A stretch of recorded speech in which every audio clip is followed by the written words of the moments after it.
Hey viewers, welcome back to my channel Maggie's masala. మీరు నా videos చూస్తున్నారు బట్ సబ్స్క్రైబ్ అయితే చేసుకోవట్లేదు. Please do subscribe to my channel. It motivates me to do more videos like this. ఇవాళ video ఏంటంటే sweet కార్న్తో ఒక Emmy snack అనమాట. చాలా సింపుల్గా రెడీ అయిపోతుంది. పెద్ద శ్రమ పడాల్సిన అవసరం ఏం లేదు. ఇక్కడైతే నేను 2 cups ఆఫ్ స్వీట్ కార్న్ తీసుకున్నాను. అందులోకి జింజర్ గార్లిక్ పేస్ట్ యాడ్ చేశాను and salt, must and should salt కూడా యాడ్ చేశాను. అలాగే గ్రీన్ చిల్లీస్ యాడ్ చేశాను. మీకు గ్రీన్ చిల్లీస్ వద్దు అనుకుంటే రెడ్ చిల్లీ పౌడర్ కూడా యాడ్ చేసుకోండి. అలాగే కొత్తిమీర యాడ్ చేశాను. అండ్ జీరా అయితే జీలకర్ర మాత్రం నేను యాడ్ చేయలేదు, మీకు కావాలంటే యాడ్ చేసుకోండి. దాన్ని మనం కచ్చాపచ్చాగా మాత్రమే మిక్సీ పట్టుకోవాలి. మీరు ఎక్కువ మిక్సీ పట్టేశారంటే మాత్రం అది లూజ్గా అయిపోతుంది. అప్పుడు మనకు కన్సిస్టెన్సీ సరిగ్గా ఉండదన్నమాట. సో అలా లూజ్గా అయిపోయిందంటే మాత్రం మీరు అందులోకి మైదా కానీ, గోధుమ పిండి కానీ, ఆరెంజ్ బియ్యం పిండి కానీ యాడ్ చేసుకోండి.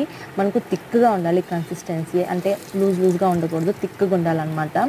సో ఇలా మిక్స్ చేసుకున్న పిండిని ఆయిల్లోకి వేసుకోవాలి. ఆయిల్ హీట్ అయ్యాక అందులోకి కొంచెం పిండి వేసినప్పుడు అది వెంటనే పైకి బౌన్స్ అయిందంటే ఆయిల్ మంచిగా హీట్ అయినట్టు.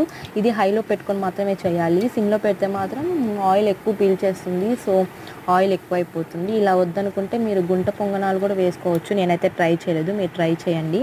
ఇదైతే చాలా వెంటనే కుక్ అయిపోతుంది. చూసారా, ఈ కలర్ వచ్చేంత వరకు మనం కుక్ చేసుకోవాలి. ఈ కలర్ వచ్చిందంటే మాత్రం మనం తీసేసుకోవచ్చు అనమాట. అంతే, సర్వ్ చేసుకొని తినేయడమే. అండ్ అలాగే టేస్ట్ అయితే మాత్రం చాలా ఎమ్మీగా ఉంటుంది. ట్రస్ట్ మీ, మీరు ఇది ట్రై చేసి తింటేనే మీకు ఇది అర్థమవుతుంది. నేనైతే టొమాటో కచ్చప్లో డిప్ చేసుకొని తిన్నాను. ఉట్టివి కూడా చాలా బాగున్నాయి, ఉట్టివే తినేయచ్చు యాక్చువల్లీ. సో ఖచ్చితంగా ఈ రెసిపీని మీరు ట్రై చేయండి. మీరు ఎవరికైతే షేర్ చేయాలనుకుంటున్నానో వాళ్ళకి షేర్ చేయండి. అలాగే ఛానల్కి సబ్స్క్రైబ్ చేసుకోవడం మాత్రం అస్సలు మర్చిపోవద్దు. చూసారా, నేను నైట్ కూడా అదే తింటున్నాను. Thanks for watching. See you.